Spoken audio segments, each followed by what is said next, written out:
Good morning. Good morning. Monday morning. Absolutely wow up here today. I've just sat up here for about 10 minutes. Isn't that stunning? There's Big Alec. Hope everybody's well this morning. Doing alright.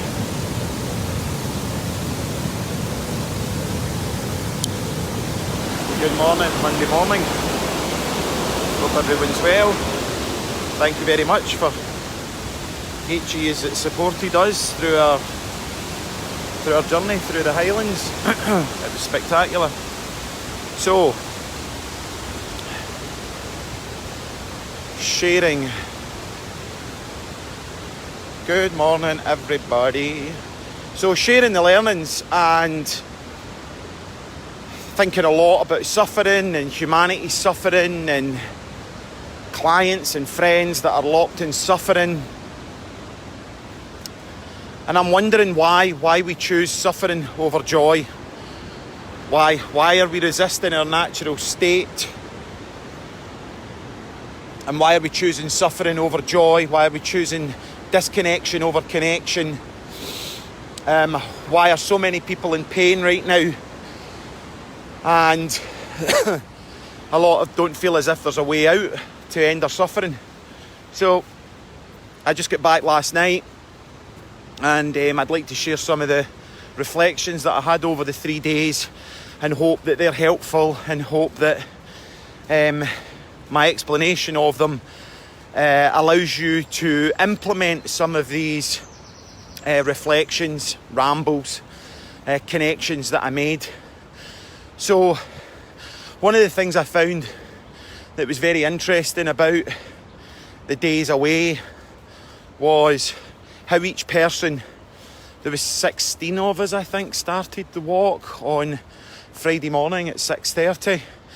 Our intention was to complete 96 miles in 3 days and 2 nights.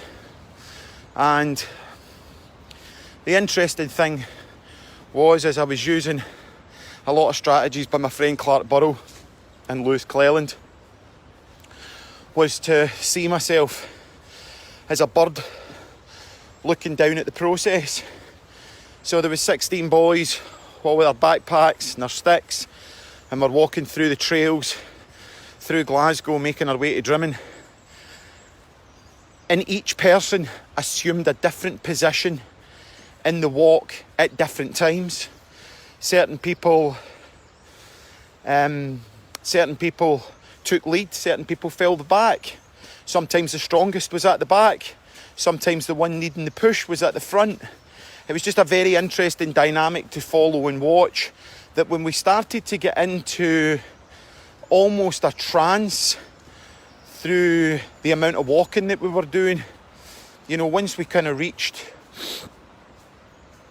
started to reach sort of 20 plus miles, it was as if the walking had allowed us to disengage from logical thinking, from our analytical mind. And I'm just watching my feet here. My wee shoes that I had to put on this morning, I didn't get that much grip on them. Couldn't get anything else on my feet. They're like elephants. And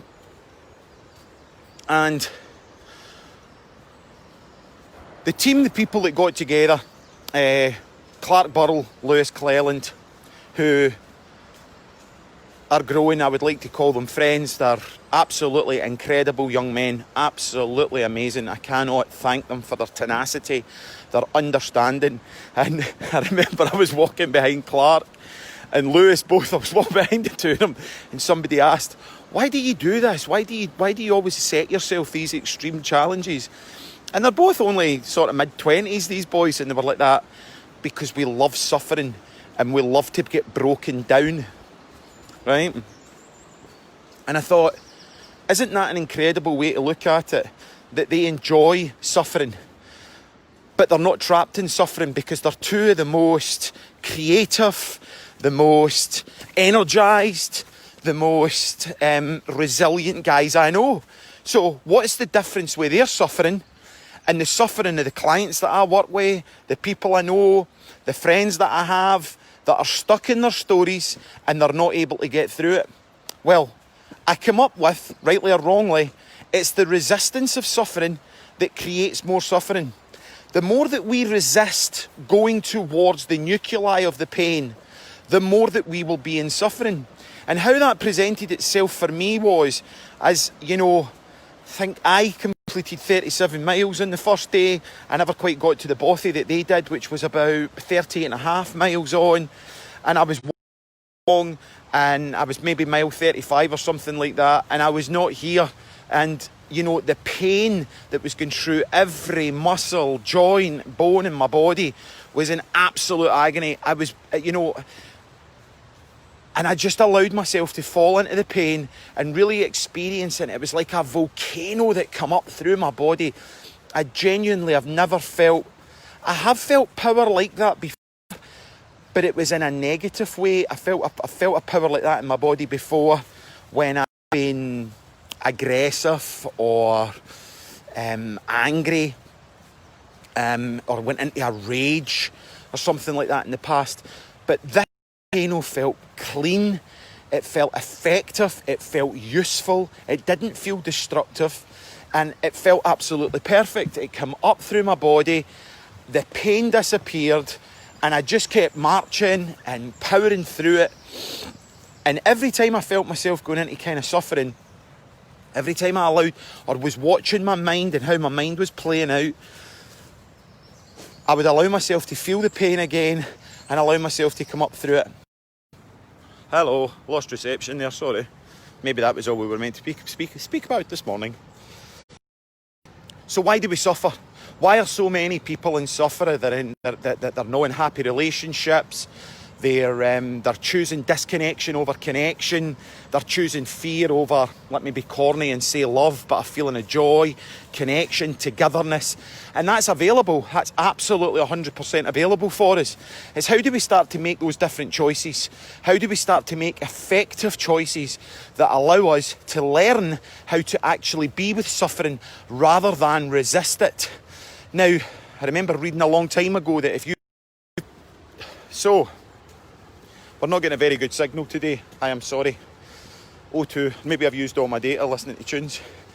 So suffering and learning, being curious about how our suffering is keeping us stuck from not engaging with other people, how our below the surface mind, our egonic mind, the part of the mind that wants us in survival, that wants us to stay stuck, rather than as being a community of effective helpers that can lead each other, where there's no hierarchy, where there's no, oh, he's the seminar leader, he's at the top, we need to listen to him as if he's got some kind of answers. And you know, Clark Burrell, I'm going to steal quite a lot today what Clark said and what I learned from this guy. But one day, a few years ago, we were sitting in Costa having a coffee, and he said, doing these kind of challenges for me is like life in a miniature.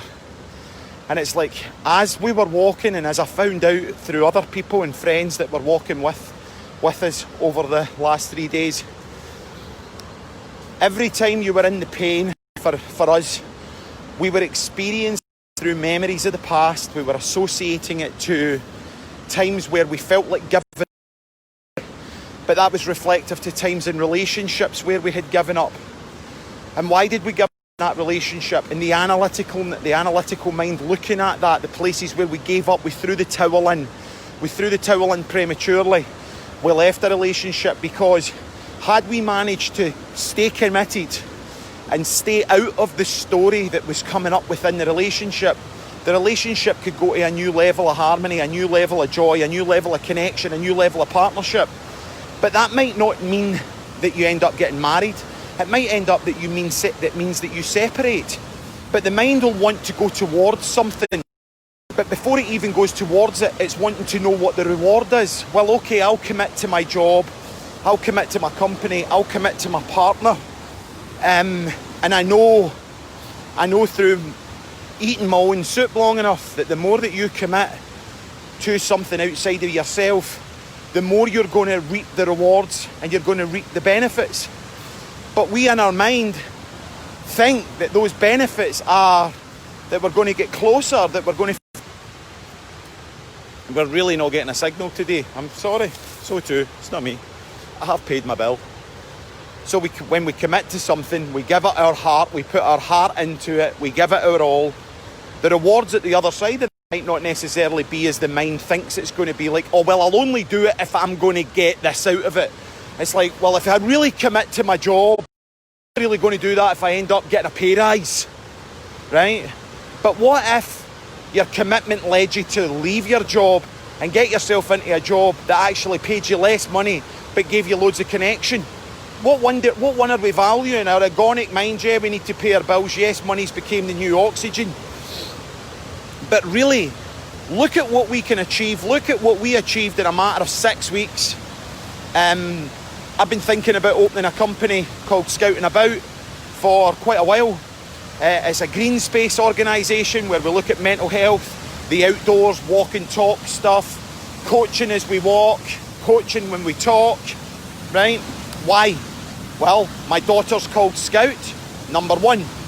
Number two, I absolutely love hiking, right? It's my thing. I love it. I love being in the outdoors. Doesn't matter what the weather is. Absolutely revel in it, right? And I'm a qualified counsellor. I'm also a qualified coach that is ILM recognised. It wasn't 2 days in a hotel in Glasgow. And, I certainly don't work with celebrities. I do actually work with celebrities. Every client I've got is a celebrity in their own right. But what I'm meaning is, I don't need to brand that about as a part of another egonic trick to lure the masses under my wing. You want to come and work with me? You come and work with me. It's no that I need to eagerly advertise that out. Now, putting those three things together, what have we got? Bang! We've got a company. Company starts. It's up and running. The night before we left, it was all good to go. This was a trial. There is absolutely no way in this earth that we'll be taking clients away for 3 days to do 96 miles. But the eclectic amount of guys that we had there, the experiences that we had a guy called Paul. He left for the Foreign Legion when he was about 18 years old. He's walked the West Highland Way 14 times. He's done G2 Corsica. He's done boom, boom, boom. He has got a CV of highly difficult trails under his belt. We've got Clark and Lewis, two wonderful guys, both school teachers, both ultramarathon runners. We had elite athletes. A friend of mine, Gordon, went.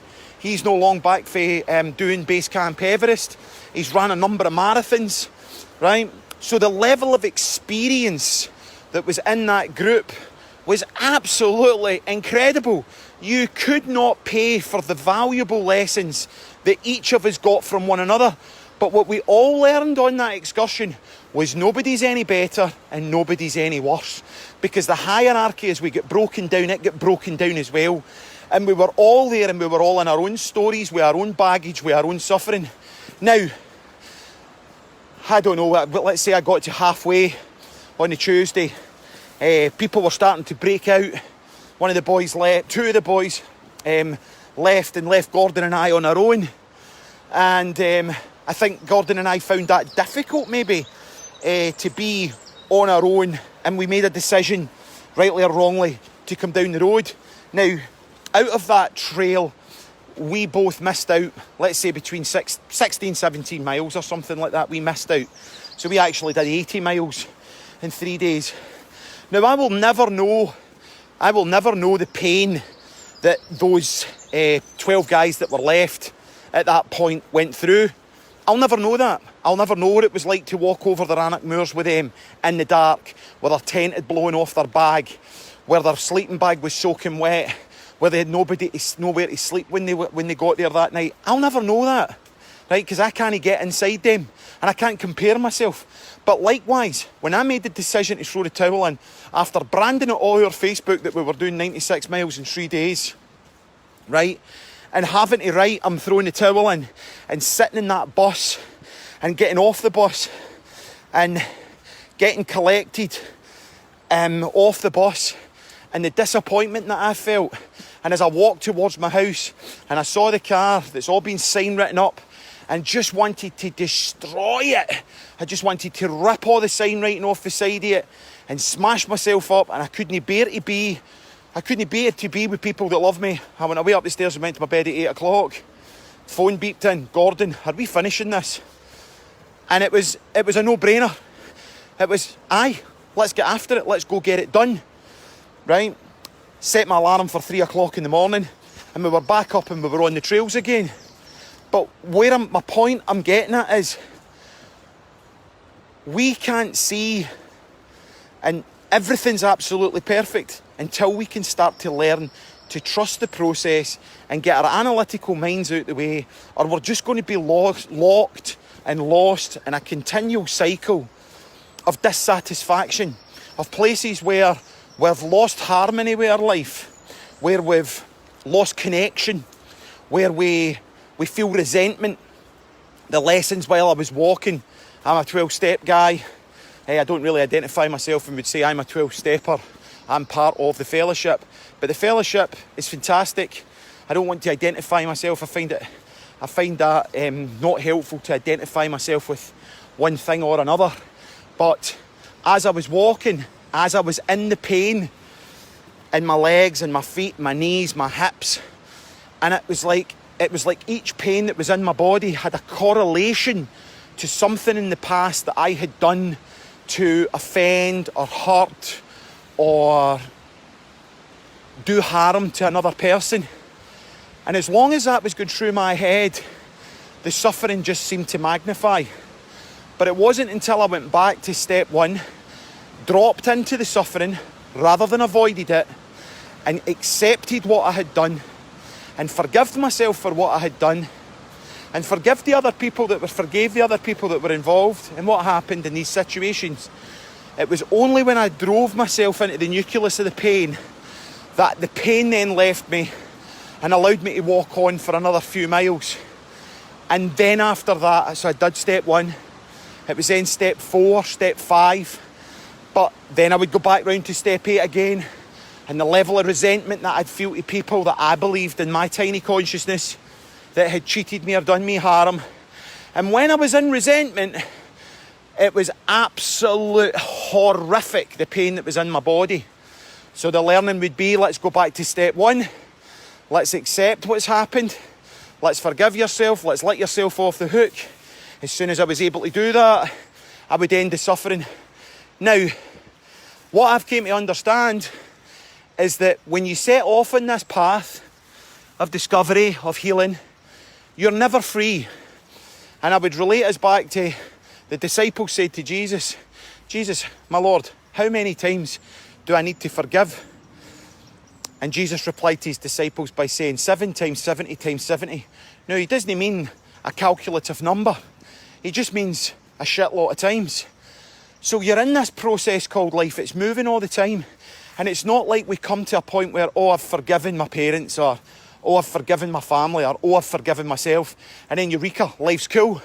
It's a consistent journey of going through resentment, learning not to get stuck in it, learning not to get absorbed by it, coming back to step 1, accepting the pain, going through the forgiveness, writing a moral inventory of yourself, looking at your flaws and your failures, looking at where you're not effective and where you could be more effective.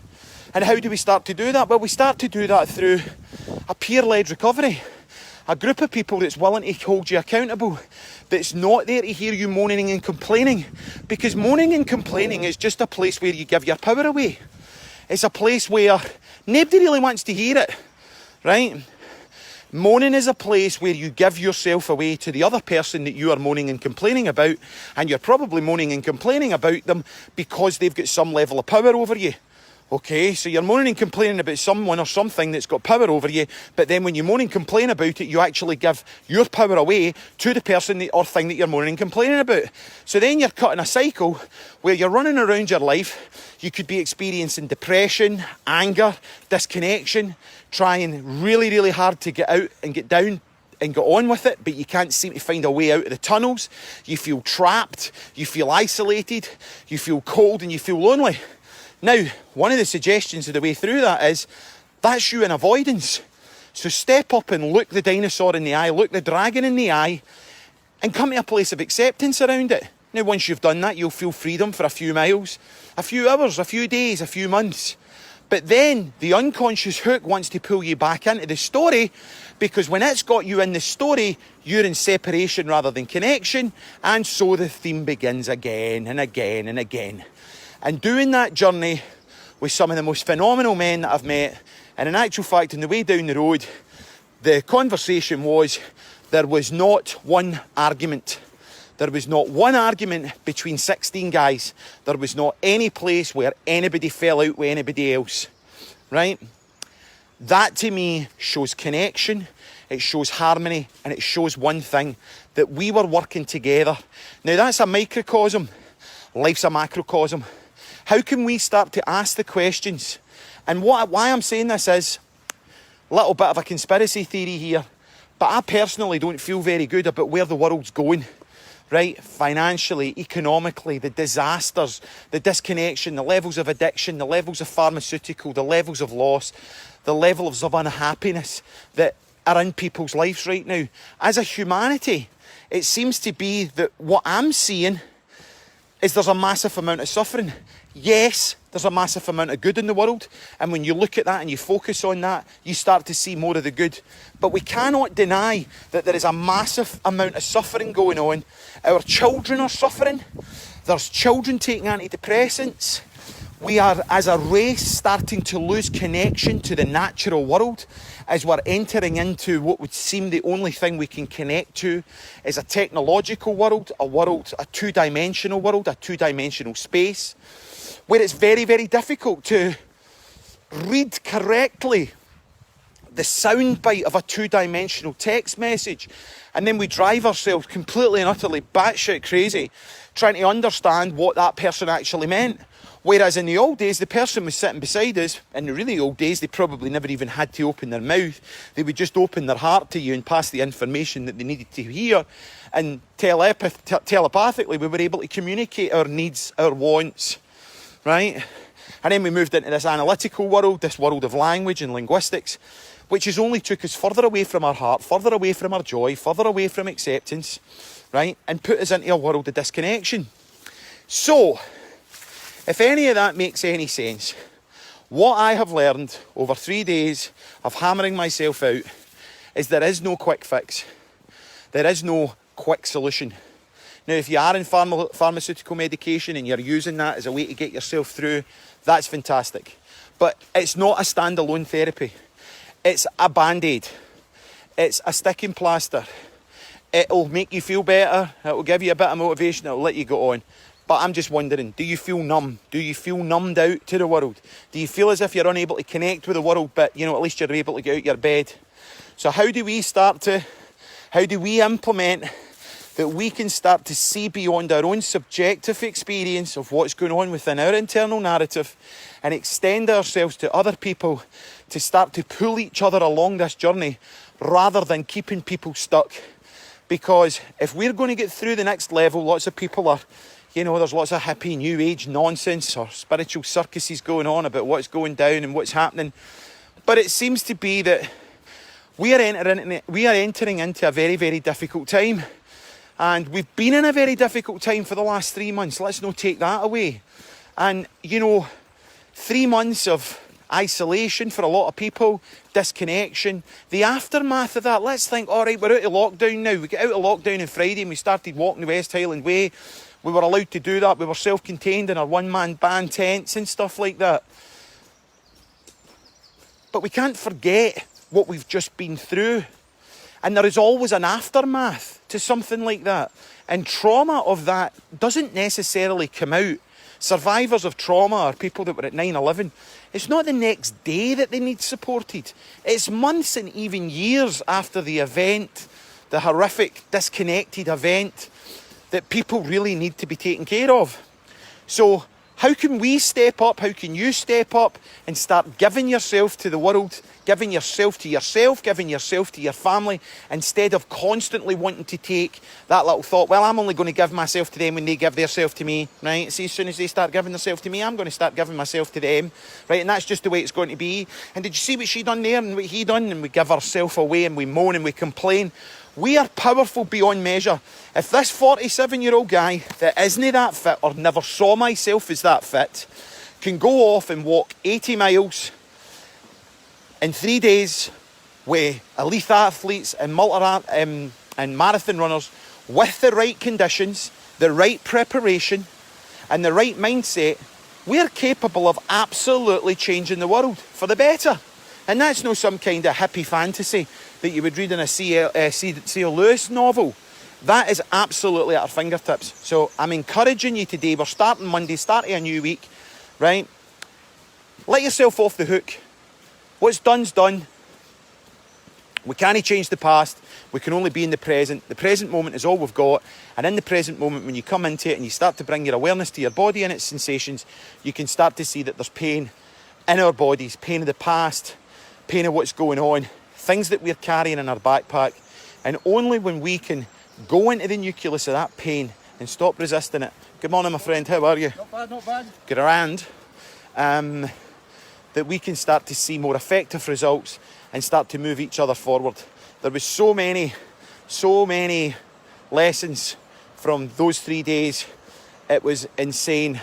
And with your permission, I would like to, over the course of this week, share some of those learnings that I feel would be helpful for us to start to get out of feelings of isolation and feelings of disconnection. Because if you're watching this, maybe that's what you're starting to think about and starting to at least contemplate that life as it is difficult.